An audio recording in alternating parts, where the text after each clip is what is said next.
Diqqat aholiga tezkor xabar. O'zbekistonda 2-mart kunidan 5-mart kunigacha kutilayotgan ob-havo prognozi e'lon qilindi. Darhol xabardor bo'ling. Assalomu alaykum do'stlar, kanalimizga xush kelibsiz. Eng so'nggi va dolzarb yangiliklardan faqatgina birinchilardan bo'lib xabardor bo'lishni istasangiz, like va podpisatsiya tugmachalarini bosib qo'yishlikni unutmang. Like bosgan qo'llaringiz hech qachon dard ko'rmasin. Diqqat qiling. Qoraqalpog'iston Respublikasi va Xorazm viloyatida havo o'zgaruvchan bo'ladi. Yog'ingarchilik kutilmaydi. Faqat 3-4 mart kunlari ba'zi joylarda yog'ingarchilik, yomg'ir, qor bo'ladi. Harorat kechasi 2-mart kuni 05 daraja sovuq, 3-5-mart kuni 3 daraja sovuq, 2 daraja iliq. Kunduzi 2-mart kuni 3-8 daraja iliq, 3-4-mart kuni 5-10 daraja iliq, 5-mart kuni 7-12 daraja iliq bo'ladi. Buxoro va Navoiy viloyatlarida havo o'zgaruvchan bo'ladi.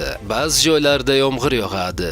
Harorat kechasi 2-7 daraja iliq, kunduzi 10-15 daraja iliq. Navoiy viloyati shimolida kechasi 2-mart kuni 05 daraja sovuq, 3-5-mart kuni 3 daraja sovuq, 2 daraja iliq. Kunduzi 2-mart kuni 3-8 daraja iliq, 3-4-mart kunlari 5-10 daraja iliq, 5-mart kuni 7-12 daraja iliq bo'ladi. Toshkent, Sirdaryo, Jizzax va Samarqand viloyatlarida havo o'zgaruvchan bo'ladi. Ba'zi joylarda yomg'ir yog'adi.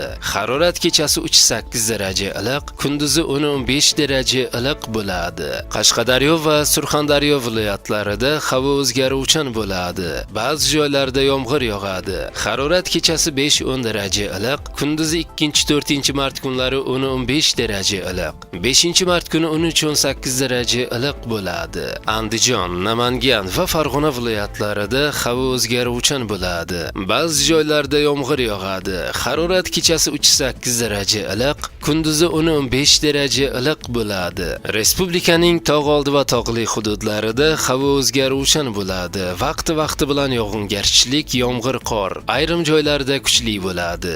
Ba'zi joylarga tuman tushishi mumkin. Harorat kechasi 3 daraja sovuq, 2 daraja iliq, kunduzi 3-8 daraja iliq bo'ladi, deyiladi meteo.uz veb-saytida. Do'stlar, kanalimiz yanada tezroq rivojlanishi uchun iltimos like va podpisatsiya tugmachalarini bosib qo'yishlikni unutmang.